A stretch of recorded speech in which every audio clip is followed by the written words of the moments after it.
ক্র্যাকের লীলা রয়ের বই থেকে আমরা তেজস্ক্রিয়তা চ্যাপ্টারটা একবার রিভাইজ করব। যতটা পারা যায় ততটা রিভাইজ করার চেষ্টা করছি। প্রধানত দেখো, যেসব মৌলের প্রতিটি পরমাণু নিউটন আর প্রোটন সংখ্যার যে অনুপাতটা, নিউটন আর প্রোটন সংখ্যার অনুপাতের, সেটা কত অনুপাত হবে? 1.518। 1.518 থেকে যদি বেশি হয়, তাহলে সেই পরমাণুগুলো কি হয়? স্থায়িত্ব লাভের জন্য ক্রমশ অ্যালফা বিটা গামা এই তিন ধরনের রশ্মি নির্গমন করতে থাকে। একেই বলা হয় তেজস্ক্রিয়তা। ঠিক আছে, সবচেয়ে হালকা তেজস্ক্রিয় আইসোটোপ কি? Tritium 1H3। 1H3 এইভাবে ওটাকে লেখা হয়। তাহলে প্রধানত যেসব মৌলের প্রতিটি পরমাণুর N/P এর রেশিওটা নিউটন আর প্রোটনের যে রেশিওটা, সেইটা 1.518 এর থেকে বেশি হয়, সেইগুলো কি করে? স্থায়িত্ব লাভের জন্য তাদের মধ্যে থেকে অ্যালফা বিটা গামা এই তিন ধরনের রশ্মি নির্গমন করতে চায়। তাহলে আমরা অ্যালফা বিটা গামা এগুলো কি জিনিস এবং এর যে ধর্ম, সেই বৈশিষ্ট্য সম্পর্কে একটু জানতে হবে, যেগুলো পরীক্ষাতে আসবে অবশ্যই। তেজস্ক্রিয়তার ফলে নির্গত অ্যালফা বিটা গামা রশ্মির আলোচনা নিচে ছকে দেওয়া হলো। দেখো, এটা অ্যালফা রশ্মি, বিটা রশ্মি এবং গামা রশ্মি। প্রথমে আসলাম প্রকৃতিতে। অ্যালফা রশ্মির প্রকৃতিটি কিরকম? হিলিয়াম কণার স্রোত। বিটা রশ্মির প্রকৃতি হচ্ছে ইলেকট্রন কণার স্রোত, E-1, এরকম ভাবে মনে রাখবে। আর গামা বা গামা রশ্মি হচ্ছে অতি ক্ষুদ্র তরঙ্গ বিশিষ্ট। এই যে ওয়েভলেন্থটা, এটা মনে রাখতে হবে, তড়িৎচুম্বকীয় বিকিরণ, বা এটা একটা তড়িৎচুম্বকীয় তরঙ্গ, গামা রশ্মি। তো অ্যালফা হচ্ছে এইভাবে লেখে, অ্যালফা রশ্মিকে 2He4 এইভাবে লেখে, বা অ্যালফা 2 অ্যালফা 4 এইভাবে লেখে, +4 +2। তাহলে অ্যালফা রশ্মি হলো হিলিয়াম কণার স্রোত, বিটা রশ্মি হলো ইলেকট্রন কণার স্রোত, উচ্চ গতিসম্পন্ন ইলেকট্রন কণার স্রোত মনে রাখবে। গ্যামা রশ্মি হচ্ছে তড়িৎচুম্বকীয় বিকিরণ। ভর, অ্যালফার ভর যেটা হচ্ছে প্রোটনের ভরের 4 গুণে, যেহেতু 4 এখানে আছে, প্রোটনের ভরের 4 গুণ, অর্থাৎ এটা মনে রাখবে 4 AMU। আর বিটা রশ্মির যে ভর, এটা হচ্ছে ইলেকট্রন কণার সমান 0.30, তারপরে 548, প্রায় 550 কাছাকাছি, 548 AMU। আর গামা রশ্মি অবশ্যই ভরহীন, 0 AMU। আধানের কথা বলতে গেলে, আধান হচ্ছে দুই আধান চার্জ হবে, আর এর -1 আর এটা 0। চিহ্ন, এই যে অ্যালফা বা 2He4 বললাম, বিটা বা -1E0, -1E0 এইভাবে লেখা হয়, এটা কিন্তু মনে রাখবে।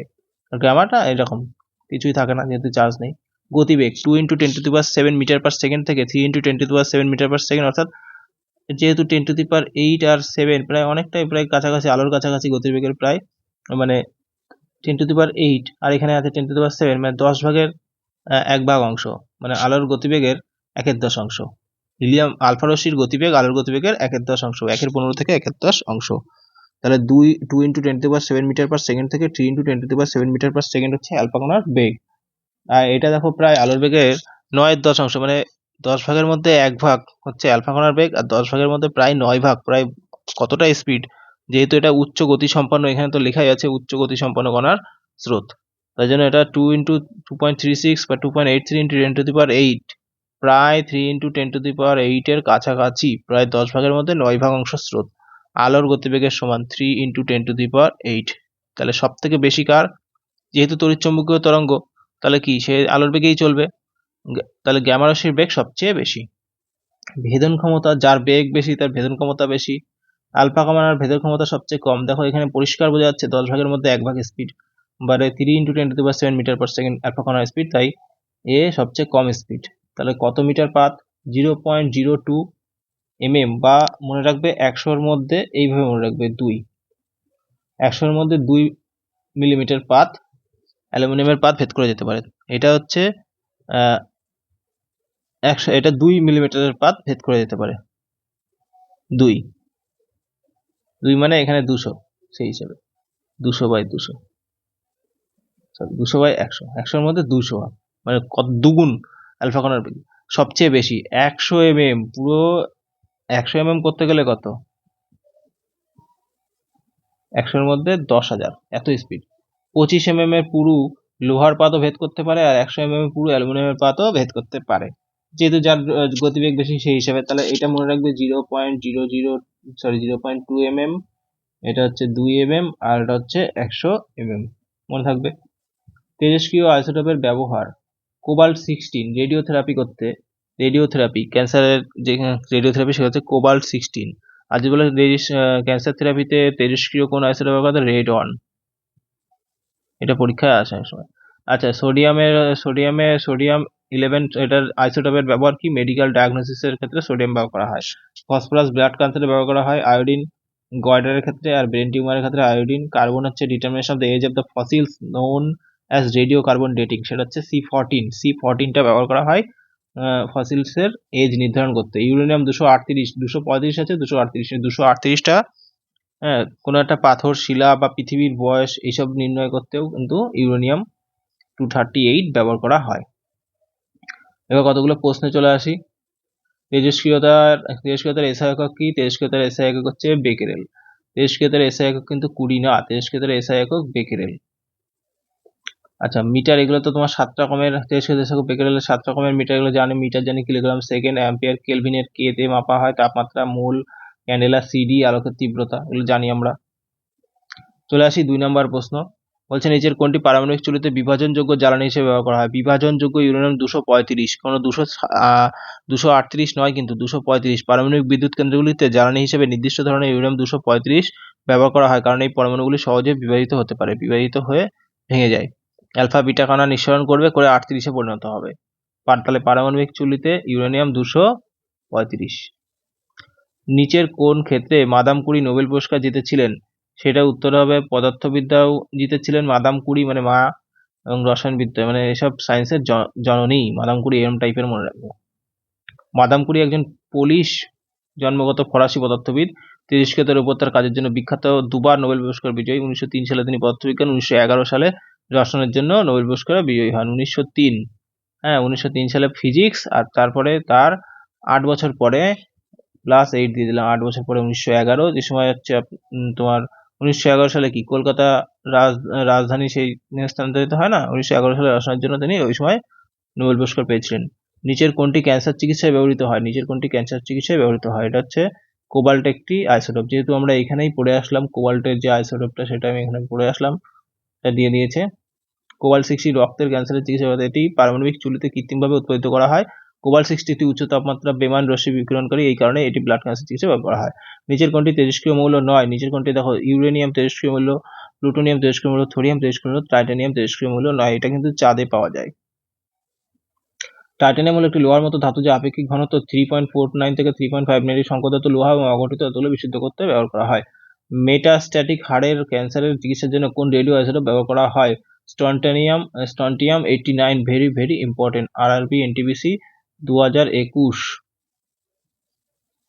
15/2/2021, এতে রিসেন্ট পরীক্ষা যেটা আমরা দিয়ে এসেছিলাম, সেটাতে স্ট্রন্টিয়াম 89 মেটাস্ট্যাটিক হাড়ের ক্যান্সারের চিকিৎসার জন্য স্ট্রন্টিয়াম 89 ব্যবহার করা হয়। মেটাস্ট্যাটিক আছে। মারি কুরি নোবেল পুরস্কার পেয়েছেন কি আবিষ্কারের জন্য? রেডিয়াম আবিষ্কারের জন্য। প্রথম বিজ্ঞানী যিনি বিজ্ঞানে দুটি শাখায় নোবেল পেয়েছেন। যে রাসায়নিক বন্ধনীতে পরমাণু সমন্বয়ে অনুগঠিত হয় তাকে কি বলা হয়? স্থির তড়িৎ বল। এই রাসায়নিক বন্ধনীতে পরমাণু সমন্বয়ে যে অণু এইটা জুড়ে গিয়ে স্থির তড়িৎ বল।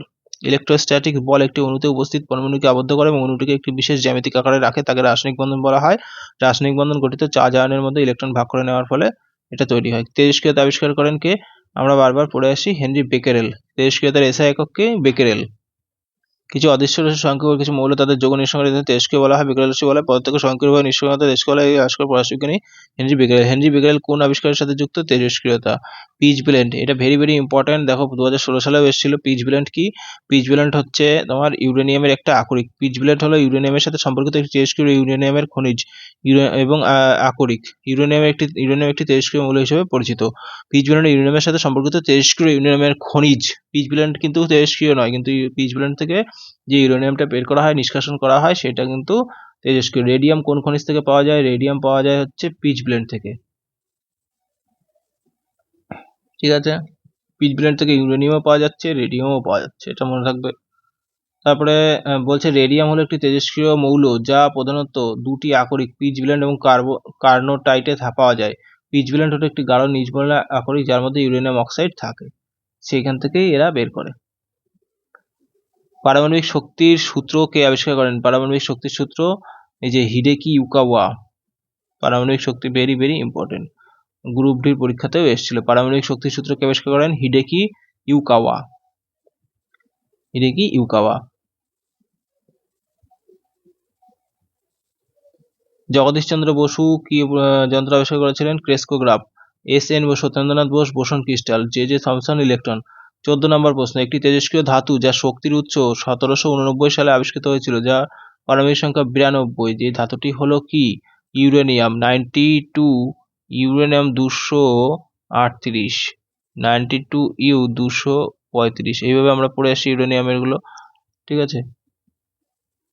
ইউরেনিয়ামের মৌলটি ক্লাপ্রোথ দ্বারা 1789 খ্রিস্টাব্দে পিচ ব্লেন্ড নামে একটি আকরিক থেকে আবিষ্কৃত হয়েছিল। ইউরেনিয়ামের একটি তেজস্ক্রিয় ধাতু যা পারমাণবিক শক্তির প্রচুর উৎস। ইউরেনিয়াম পর্যায় সারণীর অ্যাক্টিনাইড সিরিজের তৃতীয় উপাদান। ভেরি ভেরি ইম্পর্টেন্ট, এটা মনে রাখবা। ইউরেনিয়াম হলো পর্যায় সারণীর অ্যাক্টিনাইড সিরিজের তৃতীয় উপাদান। ইউরেনিয়াম হলো পর্যায় সারণীর অ্যাক্টিনাইড সিরিজের তৃতীয় উপাদান। একটি পরমাণুর মধ্যে নিউটন দ্বারা প্রোটনের উপর যে বল প্রয়োগ করা হয় তাকে কি বলা হয়? পারমাণবিক বল।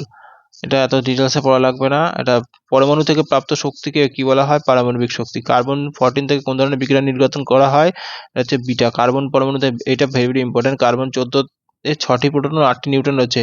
তেজস্ক্রিয় মৌল, এটা বিটা রশ্মি নির্গমন দ্বারা ক্ষয়প্রাপ্ত হয়। এটা মনে রাখবা, এটা পরীক্ষা ইঞ্জিনিয়ার দেখো 2019-এ এসেছিল।